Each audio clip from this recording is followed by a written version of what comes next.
can you just tell me your name and your position at Bushnell?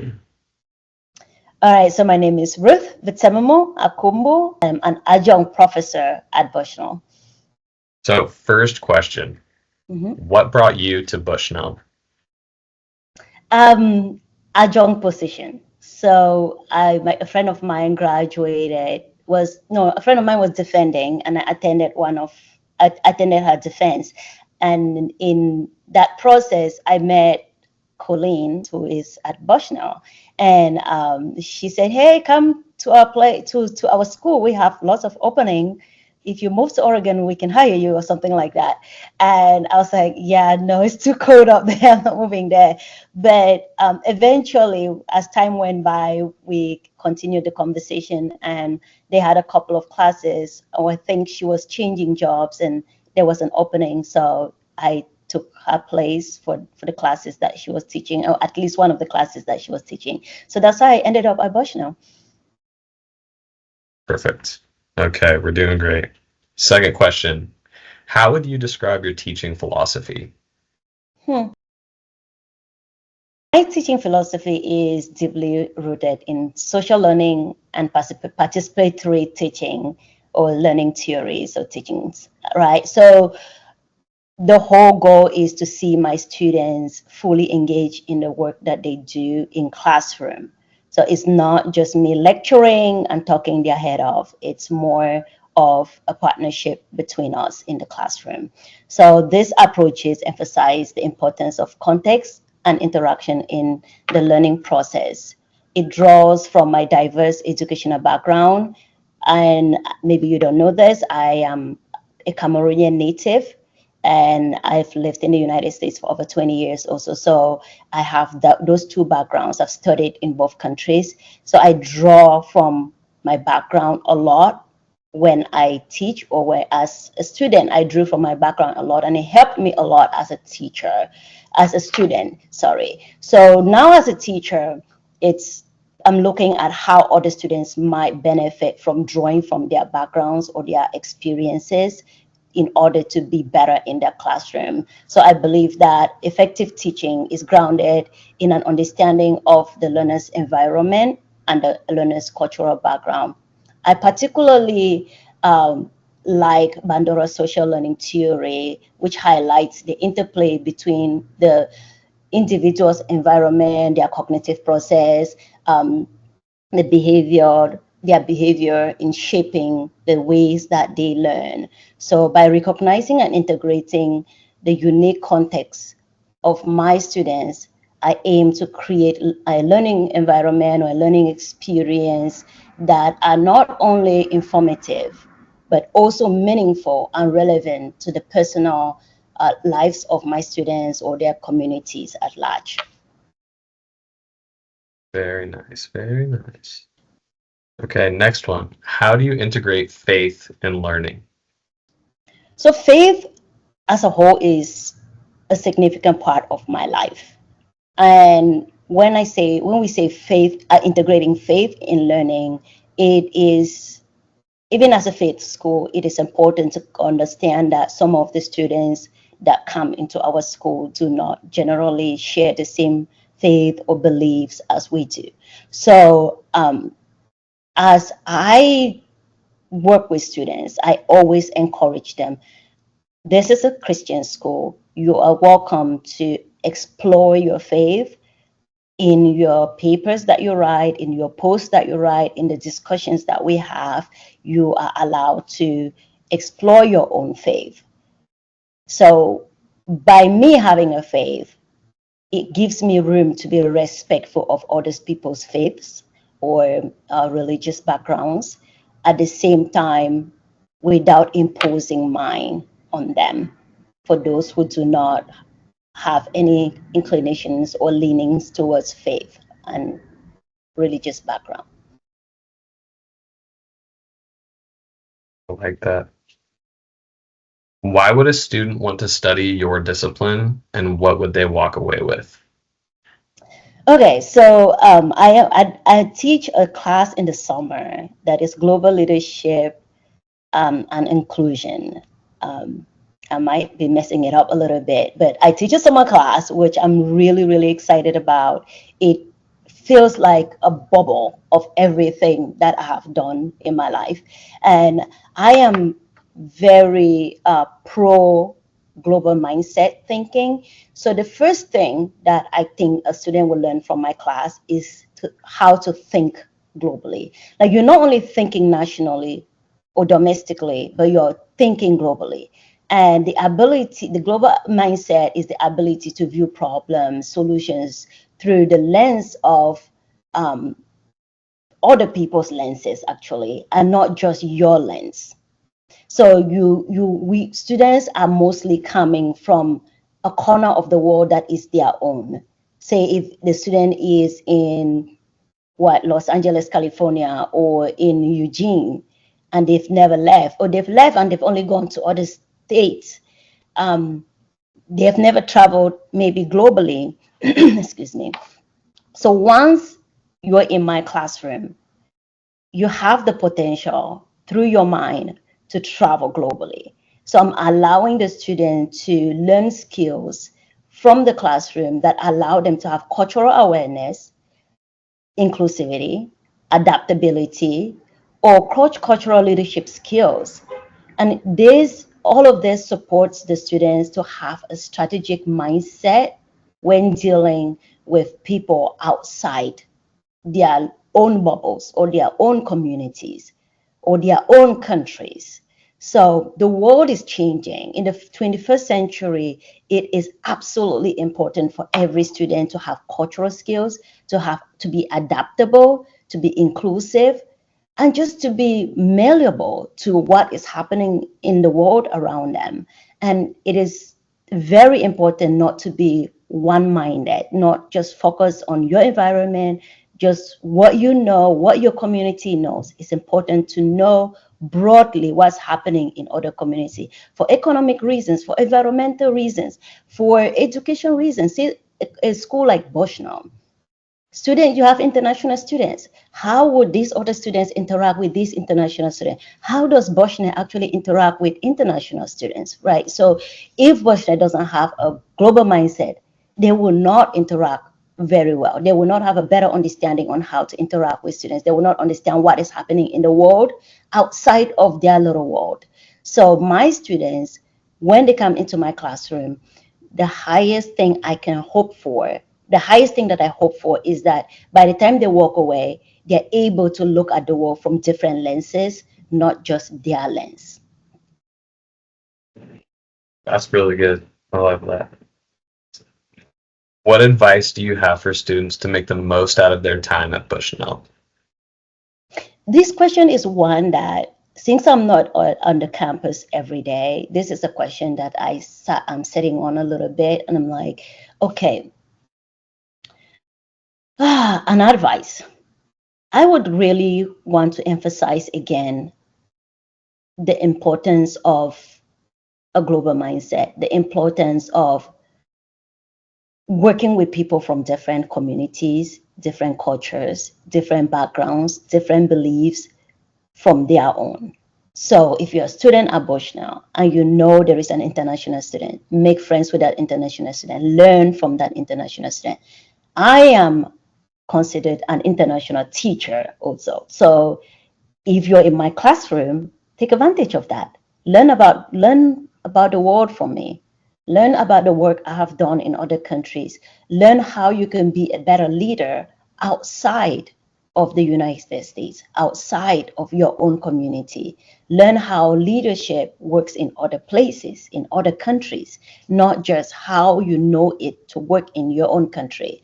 I this approach helps the students start to break down biases, because every one of us have biases about other people, about our own community. We think our communities are the best communities to be in, but some other person also think their community is the best community to be in.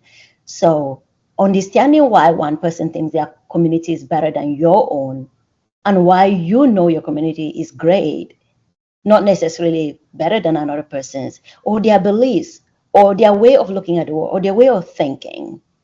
All of that is accumulation of things that you learn when you are in a community.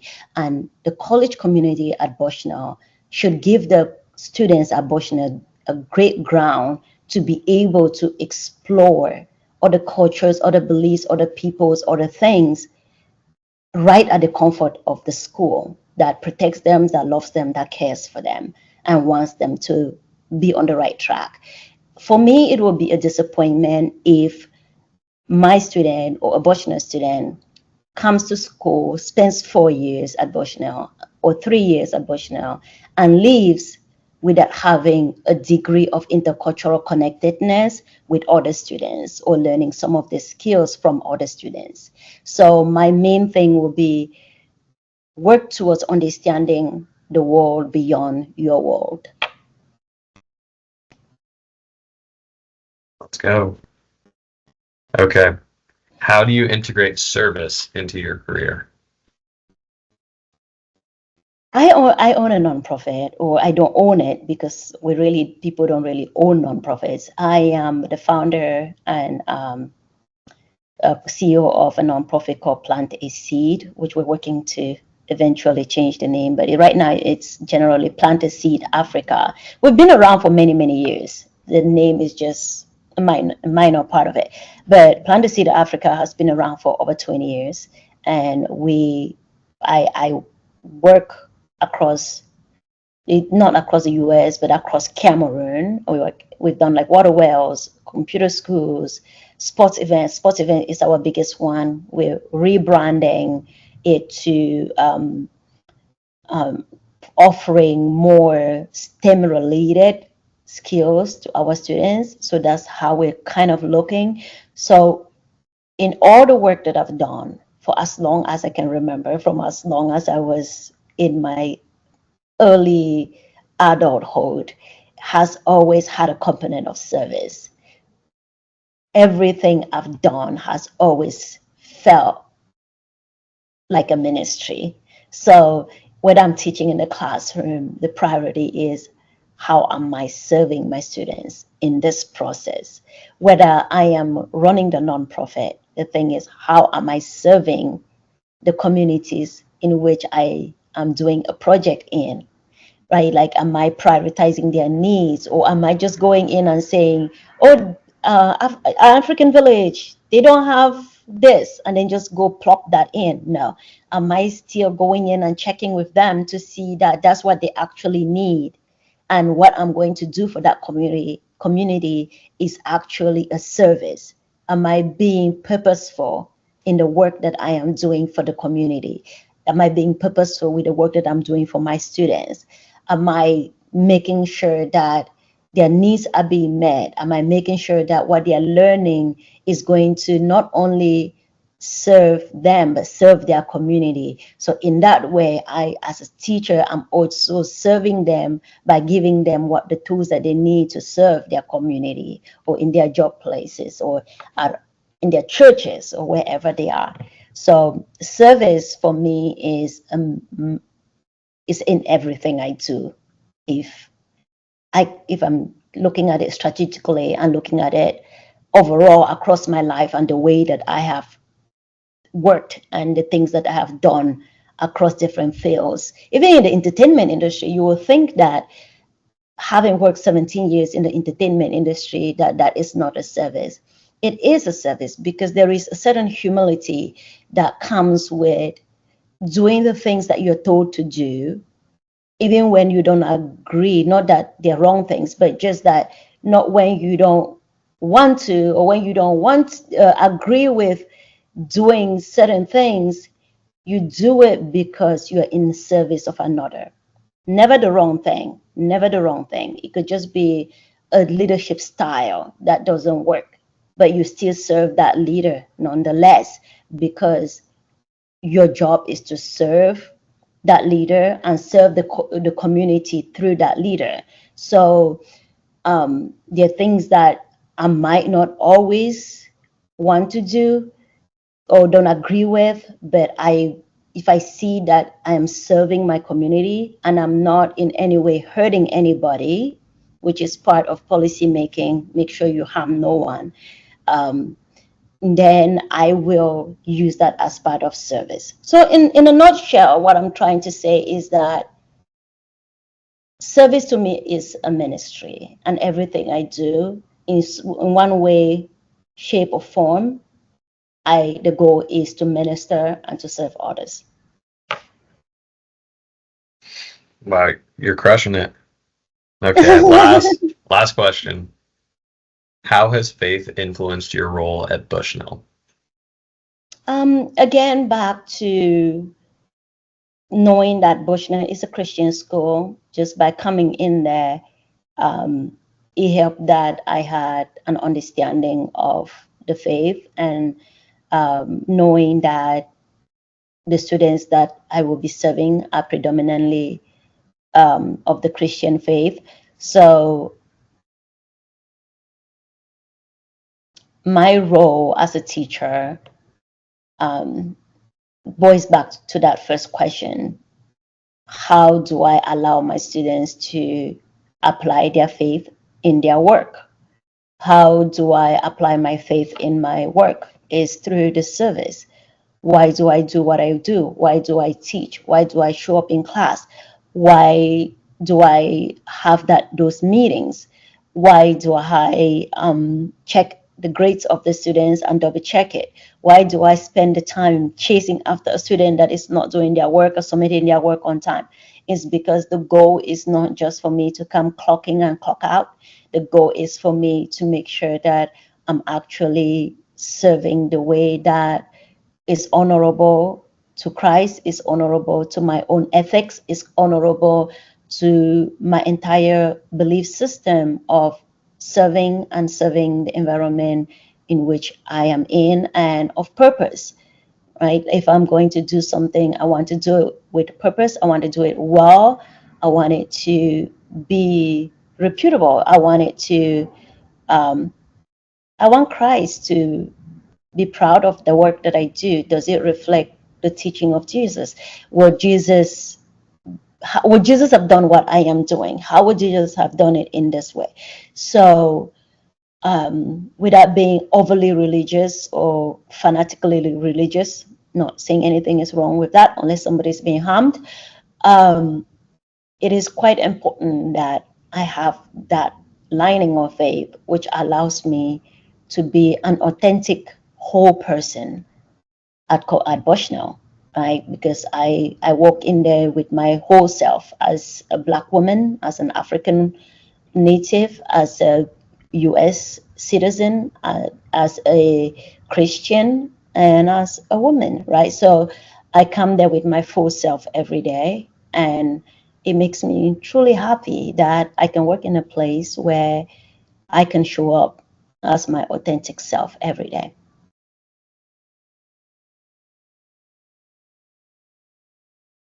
That was amazing. I really appreciate the thought, and that I could tell that you genuinely meant everything that you were saying, and it was great. You really, really did fantastic. Thank you. Okay. I haven't talked about such things. I'm actually like, oh yes, that's fulfilling. I have enjoyed teaching.